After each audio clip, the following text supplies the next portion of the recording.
Alors l'ambassade du bien-vivre alimentaire, c'est d'abord une communauté de transmetteurs de pratiques liées, de bonnes pratiques liées à l'alimentation durable autour du jardinage, de la cuisine, de la citoyenneté alimentaire de manière générale, plus particulièrement pour des publics en situation de précarité, mais pas que.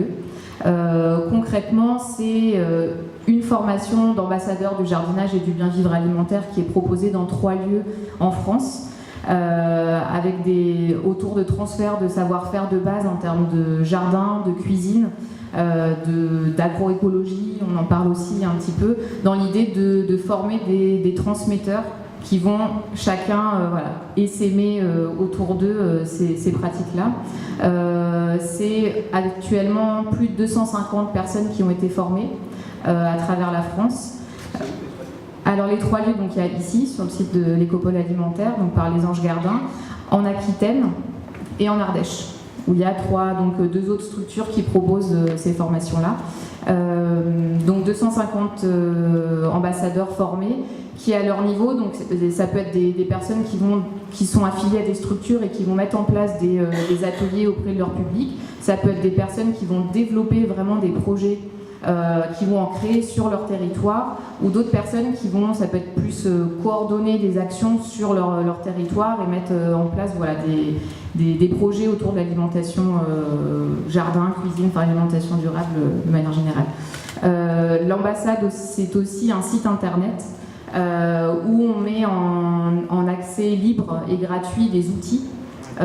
Parce que des fois on a l'envie de mettre en place des projets, mais on n'est pas forcément formé, on a besoin d'être accompagné, donc nous on met à disposition des outils. Vous avez vu tout à l'heure, il y avait des manuels qui étaient posés sur la table, donc on a créé un manuel de cuisine pour tous, un manuel autour des restes, qui était en fait l'aboutissement d'un projet participatif sur notre site internet qui s'appelait Rest, et chacun donnait des astuces chez lui, comment on utilise, je sais pas, des restes de pain, et voilà. Et au bout d'un certain temps, on a fait cette compilation de tous ces exemples un petit peu d'utilisation des restes. On a fait un manuel. On a fait un manuel de jardinage aussi, vraiment à chaque fois dans l'idée d'être accessible à tous. Ils sont simples, ils sont très illustrés, pour que chacun puisse les utiliser à sa manière, et ils sont en téléchargement libre sur le site. On a aussi créé d'autres jeux qu'on met sur le site. Il y a des exemples là-bas, on pourra en parler tout à l'heure. Et sur ce site internet, il y a un espace dédié aussi aux ambassadeurs qui ont été formés, qui leur permet d'échanger, de mettre des articles sur ce qu'ils ont mis en place dans leur projet. J'ai fait une animation cuisine sur un thème, je l'explique, et puis je partage à tous les ambassadeurs. Et ça, c'est vraiment intéressant, parce qu'ils peuvent échanger, même repérer où il y a des ambassadeurs sur leur territoire, parce qu'une promotion, c'est à peu près 10-12 personnes, mais il y en a d'autres qui ont été formés avant et qui peut-être mettent en place des choses sur leur territoire. Donc l'idée, c'est de créer vraiment un réseau d'échange et de partage autour de pratiques liées au jardinage et à la cuisine, et à l'alimentation durable. Et Laure en est un exemple. Alors justement, Laure Nicolas, association qui s'appelle De la graine à l'assiette, vous êtes à Amiens. L'asso existe depuis 2 ans. Vous l'avez créé 10 ans, vous l'avez créé à 2. C'est un peu zappé. Donc depuis 10 ans, vous l'avez créé à 2. Vous m'avez dit, j'ai un passé de militante qui avait envie de passer à l'acte pour favoriser l'appropriation par chacun de son alimentation. Donc vous avez fait des choses en matière de sensibilisation auprès du public scolaire, auprès du grand public, de l'accompagnement aussi professionnel. Vous allez peut-être nous donner un exemple de ce que vous faites aujourd'hui. 2, parfait. La question est, qu'est-ce que ça a changé parce que la formation d'ambassadeur du bien-vivre alimentaire, vous l'avez fait en gros il y a 2 ans. Donc qu'est-ce que ça a changé dans votre pratique qui était déjà autour de ces thèmes-là? Qu'est-ce que ça a apporté, que ça a fait bouger? Bonjour à tous. Alors, comme le nom contient l'association, c'est De la graine à l'assiette. Et en fait, moi, je travaillais beaucoup sur les ateliers culinaires. Et je travaillais surtout avec des publics scolaires à l'époque. Et donc, on dit beaucoup, il faut manger des fruits et légumes, bien sûr. Et je voyais de plus en plus qu'effectivement, c'est bien beau de faire des ateliers, mais qu'on a beaucoup plus de respect, je pense, de l'aliment, notamment chez les enfants. quand on jardine, y compris avec des publics qu'on dit soi-disant en difficulté, en tous les cas financières. Et il me manquait la corde à mon arc qui était le jardin. Voilà, je ne maîtrisais pas trop. Ma grand-mère est une ancienne rurale qui travaillait dans le jardin et c'était honteux. Enfin voilà, il était hors de question que je fasse du jardin. Voilà, moi, sa petite fille. Et donc il me manquait ce côté-là. Et puis j'avoue aussi que voilà, j'étais en Picardie. Je me sentais assez seule dans ma thématique et j'avais aussi envie du réseau, j'avais envie de rencontrer d'autres personnes. Ouais, exactement. Puis j'avais envie de me rassurer aussi peut-être sur mes pratiques. Et donc quand j'ai fait cette formation-là, c'est vrai que j'ai eu des apports sur le jardinage, je me suis sentie en confiance.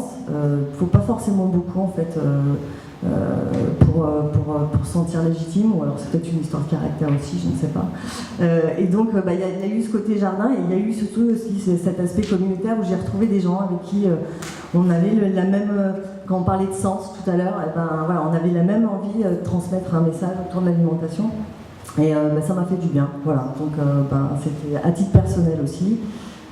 J'avais envie de retravailler les jardins, j'avais envie de faire ça, donc ça m'a apporté à titre personnel, à titre professionnel des choses, et ça m'a décomplexé par rapport au jardin par exemple.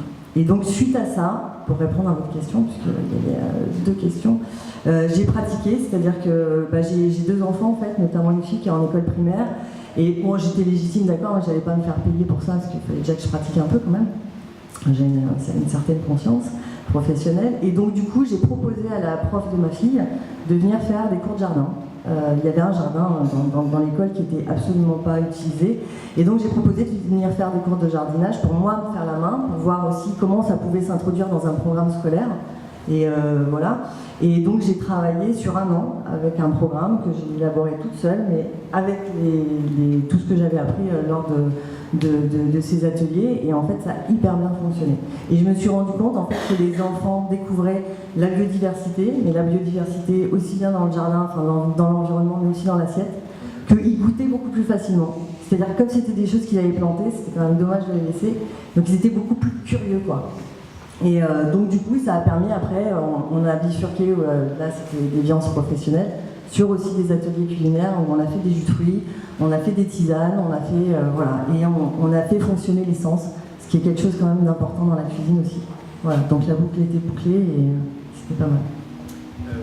Je voulais juste compléter et souligner que par rapport à ce que disait notamment ce que synthétisait Christian Duterre ce matin, c'est pas seulement se sentir moins seul, mais faire alliance, partager une doctrine, partager des repères, c'est important tout ça, plutôt que il y a une façon dont on peut s'épuiser à lutter contre une logique qui est inverse, et c'est important de trouver des alliés, trouver des réassurances, trouver des arguments et monter comme ça en doctrine, oui, presque. Je sais pas si je peux rajouter quelque chose, oui. C'est bien dit.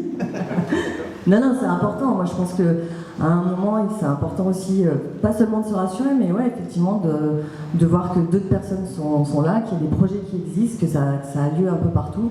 C'est très rassurant, ouais. Bon, 2 exemples? Oui, 2 exemples, c'est vrai. Ouais, je vais faire court.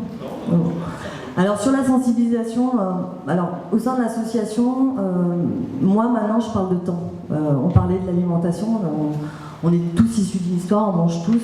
On ne change pas ses habitudes comme ça. Moi, j'ai croisé le chemin de Thierry Marion qui m'a fait découvrir la cuisson basse température. J'avoue que j'ai été bluffée et je ne l'ai pas pratiqué. Donc, tout ça pour dire que même quand je sais que c'est bien, que ça serait mieux, y a tout un schéma au quotidien, parce qu'au quotidien, c'est pas mes habitudes, j'ai pas l'habitude, moi je rissole, il faudrait suivre la formation pour savoir ce que je dis, mais on rissole plus, enfin faut arrêter de rissoler. Et sauf qu'au quotidien, j'y pense pas forcément, et donc je vais le faire, je vais y arriver, mais voilà, c'est une transformation, et les transformations, elles n'ont pas lieu comme ça. Donc maintenant, moi je ne fais plus, je ne participe plus à des projets où c'est du one shot, c'est-à-dire je ne fais pas d'animation pour faire une animation une fois, de temps en temps, ça sert à rien. Donc tous les projets que je mène, notamment, là j'avais mené un projet, je vais dire celui-là parce que j'ai trouvé ça intéressant, avec le CCAS de la ville d'Amiens, donc il y avait un jardin solidaire, et on m'a proposé de faire des ateliers culinaires. J'ai dit ok, je veux bien faire des ateliers culinaires, mais ça sera avec 12 personnes, ça sera les mêmes, et on fait un atelier par mois et je les suis toute une année. Parce qu'on va discuter, on va se faire confiance, on va reparler d'alimentation, parce que c'est surtout aussi ça que cherchent les personnes en difficulté aussi, c'est la convivialité très clairement. Et dans la convivialité, en mangeant ensemble, en leur présentant autre chose, parce que si on a envie de changer aussi les habitudes alimentaires, ce qui est quand même mon cas aussi, c'est de faire découvrir aussi autre chose. Parce que voilà, c'est bien beau de critiquer, mais il faut proposer une alternative. Donc on a mangé des plats végétariens sans que je le dise. Je ne l'ai pas annoncé, elles ont juste vu qu'il n'y avait pas de viande ce jour-là. On a découvert la protéine végétale, elles ne connaissaient pas la protéine végétale, ce qui permet quand même de réduire par 2 le coût d'un repas par exemple. Je leur ai emmené des courges, de la sweet dumpling, des trucs qu'elles ne connaissaient pas, qui ont beaucoup plus de goût qu'une citrouille que nous vend la grande distribution, enfin, voilà, parce que ça les intéresse, que ça se conserve mieux, enfin voilà. Et au fur et à mesure, elles ont compris où je voulais en venir.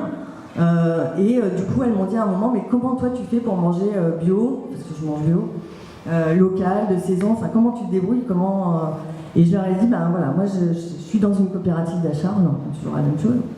Et elles m'ont dit, nous on veut créer une coopérative d'achat aussi. Et là, les financements se sont arrêtés. Donc ouais, je rappuierai sur le côté économique, c'est vrai que les projets ils s'appuient, ça demande du temps et ça demande de l'argent, ça demande de l'investissement et ça demande d'accompagner ces gens-là dans le changement. Et le deuxième exemple, pour moi, quand on parle d'alimentation durable, c'est que j'accompagne des professionnels aussi. Et dans la restauration collective, j'aime beaucoup Thierry Marion, ce qu'il dit là-dessus. C'est vrai qu'ils sont pris en tenaille. Hein. C'est compliqué pour eux de changer avec un coût souvent denrée qui est à 1,90 €, mettre du bio, mettre du local. Puis un coup, on leur dit qu'il faut faire du bio, un coup, il faut faire du local. Maintenant, c'est le gaspillage alimentaire. Et moi, je travaille beaucoup avec eux sur des projets donc sur un an. Pareil, je pars sur un an. Et on travaille sur le gaspillage alimentaire. Donc, on se pose des questions sur sa manière de fonctionner. Pourquoi on crée du gaspillage? Et souvent, l'argument fatal, c'est de dire c'est les enfants, c'est la faute des enfants, c'est toujours la faute du plus faible de toute façon, c'est comme dans les grandes surfaces, c'est la faute du consommateur, mais on nous dit qu'il participe à un système et qu'il en a un peu pas captif. Et donc, l'idée c'est de travailler sur le gaspillage alimentaire, on arrive à réduire les coûts, à récupérer de l'argent, et là on se repose la question où on va l'investir. Et là, il y a tout un chemin qui se fait et on réintroduit de la qualité, on réintroduit et voilà. Et moi je pars des enfants, souvent je vais les voir en classe et je leur dis ok, on gaspille, qu'est-ce qu'on peut faire? Et là c'est eux qui me disent peut-être qu'on pourrait nous en mettre moins dans l'assiette, peut-être qu'on pourrait aussi nous demander qu'on serve la quantité qu'on veut, qu'on puisse choisir. Des choses toutes bêtes, de bon sens, et donc on travaille avec des équipes de cuisine, par exemple on fait des salades bars, c'est-à-dire au lieu de servir les petites assiettes d'entrée qui prennent du temps, où il y a un mélange de crudités qui ne plaît pas forcément, on propose des plats gastro, et c'est eux qui composent leur salade. Et en fait on a doublé la consommation de crudités comme ça, tout simplement, parce qu'ils ont le choix, et quand on a le choix on a envie de découvrir aussi, c'est pas imposé. On fait la petite et grande faim, enfin voilà, des choses comme ça. Et la petite et grande faim, c'est tout simplement, il y a des jours où j'ai pas faim, je demande une petite assiette au lieu d'avoir une assiette qui me soit versée comme ça, voilà. Et je cite juste un exemple, on a travaillé il y a 5 ans avec une cuisine où on était à peu près à 180 grammes de gaspillage alimentaire par plateau. Ça représentait à peu près 30 à 40% du plateau. C'est énorme, ouais, c'est énorme. Et on a diminué de 40% le gaspillage alimentaire, une économie de 12 000 € à peu près. Et maintenant, il est en local à 100% et il est en train de passer au bio. Il a bifurqué en fait. Et c'était la première marche, et pour moi, c'est ça. Voilà. À Pau de Picardie. À peu près 400 repas par jour. Voilà.